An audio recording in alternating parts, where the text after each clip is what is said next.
What's going on, Cat Gang? Harry here with a video analyzing the official thumbnail for the solar eclipse event. Now, you guys have probably already seen this image floating around YouTube before, but this is the first time we've actually gotten to see it without any distortion or blurriness. It was posted by the official TDS graphic design wizard Josiah to his Twitter account for the world to see. Now, if you just started playing TDS during the longest event in the history of Roblox, aka the Frost Invasion event, then you're probably already familiar with his work. If you want to get a copy of this thumbnail, I've already posted it in the community section of my YouTube page, so you can head over there to download it. Alright, now let's get to the good stuff. Since this is the first clear image of this thumbnail that I've seen, I can finally analyze it to see what clues it contains about the upcoming event. First off, let's go ahead and start with the obvious. Tower Defense Sim is getting a new logo! This is the second major logo change that I've seen since I started playing the game back in March 2020. This is the original logo, and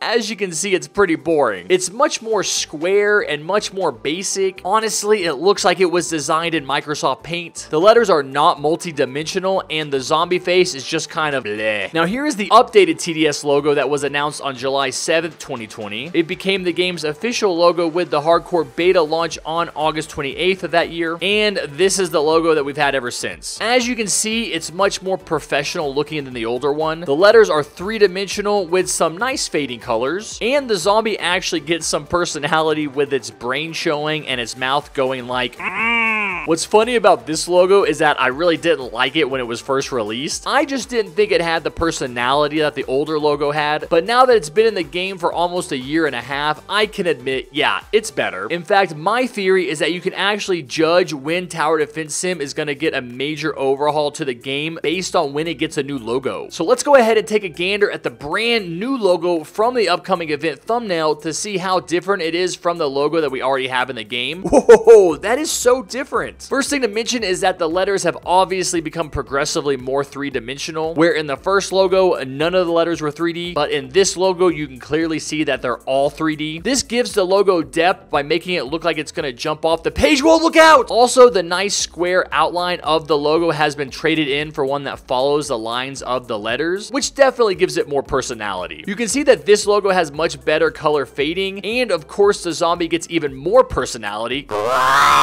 Some of the things that really annoyed me about the current TDS logo are now gone in this new one, like the weird tails that the T and the E had, along with the little piece sticking off of the E to match the T on the other side. I never really liked that. Now, I have heard some criticism of this logo, namely that some people think it's too similar to the Clash Royale logo as far as the art style goes, but I don't think that's true. This just looks like a generic mobile game logo style to me. Personally, I think the new logo is the best logo TDS has had so far. I really like it. Alright, now getting back to the event thumbnail, the next thing I want to talk about are the characters we can see here. Obviously, there are 4 towers in this image: the Commander, the Scout, the Gladiator, and the Toxic Gunner. And while we can also see 4 enemies, they're not enemies that we've encountered before, so I'm going to go over them. First thing I want to point out is this enemy right here. In an earlier video where I analyzed this pic, I said it looked like a summoner type zombie because it was holding a staff. The image I was using for that prediction was blurry, so it was hard to be exact, but now we can see that it isn't just a staff, it's actually some kind of a scale with the sun on one side and the moon on the other. I still think it summons, but now I think it's actually going to summon 2 different types of zombies. This one right here that has an orange crack running across his body, which symbolizes the sun, and this enemy right here that has a blue crack running across his body, which symbolizes the moon. You can even see that this enemy is carrying a moon-shaped object on its back, and the sun enemy is carrying a sun-shaped object. So the sun and the moon, or orange and blue, are going to be major themes in this event. You can see that this guy right here is also orange colored and is carrying a sun symbol on its back, and the giant axe that it's carrying also has a sun symbol on it. Now, if we go back and look at the first enemy I examined, we can see that she's blue colored and has a new moon symbol on the top of her staff. Wait, hold on a second. This is the first time I'm realizing that there's actually strong ties in this event to the moon, because I thought this event was sun themed since the major boss is the Solar Queen, and a solar eclipse is when the moon blocks the sun. Oh my god, this might be the Moon King. Right here on top of his head is again the symbol for the new moon. No way, man. I thought this was the Void Reaver. Oh, okay. Maybe the Void Reaver is gonna get remodeled in this update, and from now on, it'll be called the Moon King. Maybe.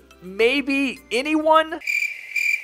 Now, there's not a lot of new stuff that I can see on the Solar Queen compared to what we've already been able to see before. Obviously, she has that same sun symbol on her back that the other sun enemies are carrying. But the one really big mystery here is this thing. I can't tell what it is. This definitely looks like a big arrow because you can clearly see fletchings on the back, which are the things that stabilize the arrow as it flies through the air. But this doesn't look like a bow. In fact, it looks a lot more like a scythe to me. So I can't say for sure what she's holding in this image. If you guys have any predictions or ideas about this, let me know down in the comments because I'm completely stumped. All right, now the last thing I want to talk about is this image as a whole. This was not something that I caught right away, so maybe you missed it too, but this scene is actually taking place in the Colosseum, which is the final map in this event. I know it's the Colosseum because you can see the shelves or scaffolding here in this image, and you can also see them all over the place in this pic, which comes from the official Solar Eclipse event trailer. Now here's another image from the trailer in which you can see a Colosseum window behind the Moon King, and again here you can see the same type of window in the thumbnail. And here's another thing that I haven't quite figured out. We can clearly see gears all around the Colosseum in the thumbnail, and we can also see them in the event trailer, but what do they have to do with the Solar Queen and her minions? Why are they just randomly sticking out from certain parts of the wall? Are the gears something that she shoots out to destroy the structures around her, and that's why we see a gear sticking out of this hole in the ground? Or are the gears part of some larger machine that she's trying to put together to use to destroy the planet? I'm pretty sure that this dark image here is her spaceship. Is that where the gears came from? Another mystery in this image has to do with the solar eclipse itself. It looks like the Solar Queen and the Moon King are emerging from it, which could just be for dramatic effect, or it could be that these two bosses can only attack when the sun is blocked. Kind of like they're drawing their powers from the alignment of the moon and the sun. So what I'm saying is that they would cause the solar eclipse and then appear out of it, or, oh my gosh, I just thought of a new theory. What if these bosses can only appear when there's a solar eclipse? So in that case, they're not causing the solar eclipse to happen, but when it does happen, it creates a portal that allows them to cross from their dimension into ours. And so for each night of this event, we have to fight back the Solar Queen's minions from different points in history that experienced a solar eclipse. Okay, I just plugged this theory into the old Google machine, and sure enough, there's a lot of information about solar eclipses happening during medieval times. So instead of the Solar Queen making us time travel for the third night to fight off these undead medieval enemies, what if all the nights in this event take place at different points in history during which a solar eclipse happened, but instead of the Moon King and the Solar Queen appearing, they're sending enemies to attack us through that eclipse? So maybe she's not bringing old enemies back to life like Jax and the Swamp Thing, but maybe we're going back in time to fight them before the Halloween 2019 event ever takes place. So technically, in that time period, they wouldn't be dead yet. All right, check this out. One of the TDS devs, Razuadix, posted this in the TDS Discord at the same time that he announced when the new event would be released. It says that the next solar eclipse is going to take place on December 4th, which is when this event comes out. So I think the idea is that these enemies appear during a solar eclipse, and that's why this event is going to start during a solar eclipse.